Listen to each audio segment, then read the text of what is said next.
वाहनांमध्ये E20 पेट्रोलच्या केलेल्या सक्तीविरोधात अरविंद केजरीवालांनी थेट पंतप्रधान नरेंद्र मोदींच्या शासकीय निवासस्थानाबाहेर धडक दिली।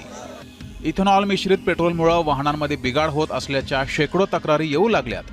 शिवाय वाहनांचं ॲव्हरेजही कमी मिळू लागल्याचा दावा केला गेलाय। सुरुवातीला E20 पेट्रोलमुळे वाहनांचं कोणतंही नुकसान होणार नाही असा दावा केला होता, पण नंतर सरकारनं अप्रत्यक्षपणे जुन्या वाहनांना त्याचा फटका बसू शकतो अशी कबुली दिली होती। CJPचं आंदोलन आणि त्यानंतर केजरीवालांनी सामान्यांच्या असंतोषाला E20च्या रूपानं हवा देण्याचा प्रयत्न केलाय। E20च्या मुद्द्यावर अरविंद केजरीवालांच्या नेतृत्वात मोर्चा काढण्यात आला। केजरीवालांनी ट्रम्पच्या दबावामुळे E20 भारतीयांच्या माथी मारलं जात असल्याचा आरोप केलाय। ट्रम्प के दबाव में मोदी जी ना आए, ट्रम्प का दबाव में आके इथेनॉल USA से खरीदना बंद करें और हमारे देश में E20 थोपना बंद करें। देश के लोगों को प्योर पेट्रोल दीजिए, लोग प्योर पेट्रोल चाहते हैं, सस्ता दीजिए। केजरीवालांचं हे आंदोलन आणि यामध्ये जुने सहकारी आणि CJPचे संस्थापक अभिजित दिपकेंनीही पाठिंबा दिलाय। E20चा मुद्दा सामान्य लोकांचा मुद्दा असल्याचं अभिजित दिपके यांनी म्हटलंय। आमच्या पेजेसवरही मेसेजेस येत आहे की तुम्ही E20 वर बोला। तर E20 वर जे आहे, जे काही आंदोलन होतील त्याला आमचा पाठिंबा आहे। हे म्हणजे काय एका पक्षाचा मुद्दा नाही, एका पक्षाचा मुद्दा आहे म्हणून तसं नाही म्हणत आम्ही, पण E20 वर जेन्युइनली लोकांना इश्यू आहे त्या गोष्टीवर।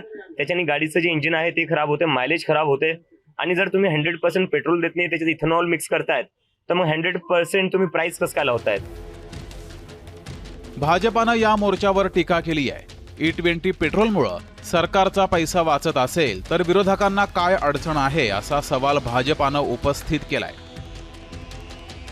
फिसड़ी हुई टाइम फिस हुई राजनीति को जगाने के लिए वो तरह तरह के मुद्दे ढूंढते रहते हैं।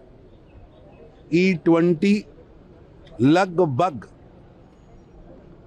लाखों वाहनों की जांच होने के बाद भारत की सभी ऑटोमोबाइल कंपनीज ने स्पष्ट किया है कि इसका किसी पर भी कोई असर नहीं है।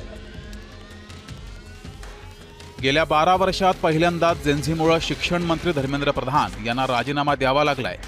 जे विरोधकांना जमलं नाही ते कॉक्रोचनं करून दाखवलंय। E20च्या निमित्तानंही असंच काहीतरी होईल असं मानून विरोधकांनी आंदोलन केलंय, हे लपून राहिलेलं नाही। ब्युरो रिपोर्ट, जय महाराष्ट्र न्यूज, नवी दिल्ली।